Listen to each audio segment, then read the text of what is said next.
নমস্কার সবাইকে, কেমন আছেন? আমরা আরেকটি ব্লগে সবাইকে ওয়েলকাম। আজ রবিবার থেকেই ব্লগটি শুরু করছি। রবিবার সকালবেলা সমস্ত কাজকর্ম সেরে নিয়েছিলাম সেদিন। আর সারতে তবে দেরি হয়ে গেছিলো, কারণ রবিবার দিন অনেক কাজকর্মও থাকে, একটু ঘরে ঝুল ঝাড়া থাকে, নানা রকম কাজ থাকে, সেগুলো করে নিয়েছিলাম। সঙ্গে বাজার টাজার যেহেতু আমিই করি, কিন্তু সেদিন তো আমার হাজব্যান্ড ছুটিতে ছিল, তাই ওই বাজার করেছিল। তো সব কিছু গোছগাছ করে ধুয়ে টুয়ে স্নান পুজো করে নিলাম, নিয়ে একটু ব্রেকফাস্ট রেডি করেছিলাম।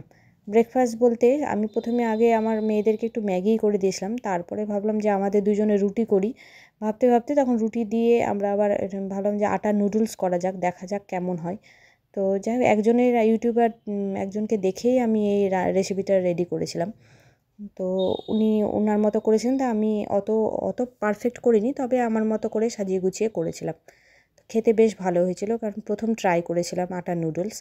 তো যাই হোক, যখন করে দিয়েছি আমার হাজব্যান্ডকে, সঙ্গে মেয়েদেরকেও আরেকটু করে দিয়েছিলাম, তো সবাই বললো বেশ ভালো হয়েছে।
এই আটার নুডলসটা খুবই খেতে ভালো হয়েছিল, খুব টেস্টি, এর সঙ্গে হেলদিও, কারণ ময়দা খাওয়াটা তো স্বাস্থ্যের পক্ষে তেমন ভালো নয়। তাই আটা দিয়ে নুডলসটা করে বেশ ভালোই লাগলো। নিজেরাও খেলাম, সঙ্গে মেয়েদেরকেও একটু করে দিলাম। তারপরে আমার হাজব্যান্ড পেঁয়াজ রসুন আলু এসব কেটে দিচ্ছিল। সে আমাকে রান্নাতে অনেকটাই সহযোগিতা করে, ছুটিতে থাকলে আমার অনেকটাই হেল্প হয় সে আসলে রান্নাতে। আর বাজার হাটগুলোও করে, তাতে আমার অনেকটাই পরিশ্রম কম হয়। তো যাই হোক, সে জোগাড় করছিল, সঙ্গে আমি একটু পোলাওয়ের রেডি করছিলাম, কারণ সে বলল যে একটু পোলাও খাবে, তো চলে যাবে পরের দিন, সেজন্য যাই হোক কথা মতোই আমি পোলাও সাথে মাংস তৈরি করে নিলাম।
এরপরে আমরা খাওয়া দাওয়া সব সেরে নিয়েছিলাম।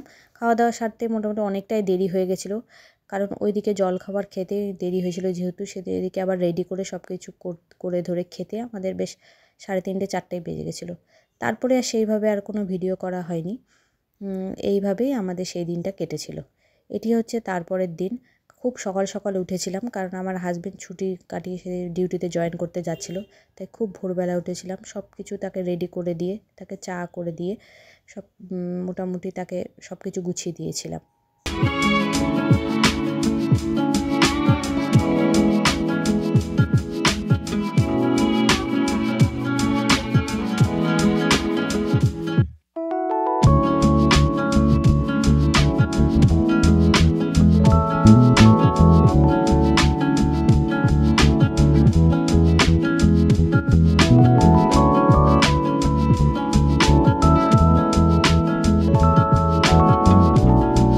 তারপরে আমার হাজব্যান্ড চলে যাওয়ার পর আমি বাকি সমস্ত কাজ করে নিয়েছিলাম, কারণ সেদিন আমার ছোটো মেয়ের পরীক্ষা ছিল।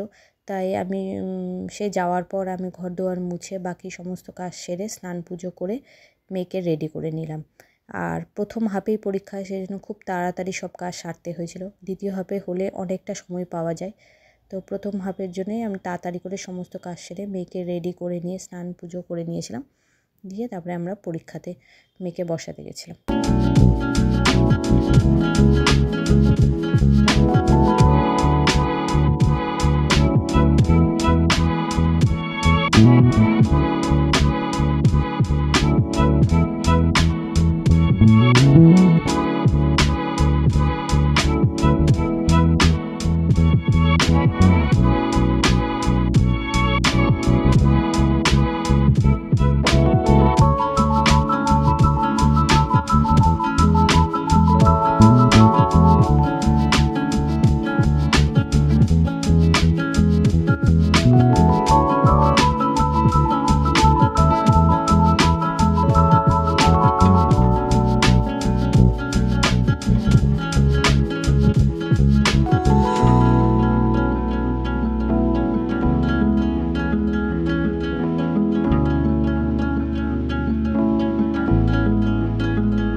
হচ্ছে স্কুল থেকে পরীক্ষা শেষ হয়ে নিয়ে আসার সময়, কারণ যখন স্কুলে দিতে যাই পরীক্ষাতে এসে বসতে যাই তখন গার্জেনদের ভীষণ ভিড় ছিল, সেইভাবে ভিডিও করা সম্ভব হচ্ছিল না, তাই ছুটিতে আসার সময় ভিডিওটি করলাম। তো আজকের মতো ব্লগটি এখানেই শেষ করলাম। আমার এই ব্লগটি যদি আপনাদের ভালো লেগে থাকে তবে লাইক সাবস্ক্রাইব করবেন। সবাই ভালো থাকবেন, ঈশ্বর সকলের মঙ্গল করুক। তবে এখানেই আজকের মতো tata. Pas de soleil, pas de soleil, pas de soleil.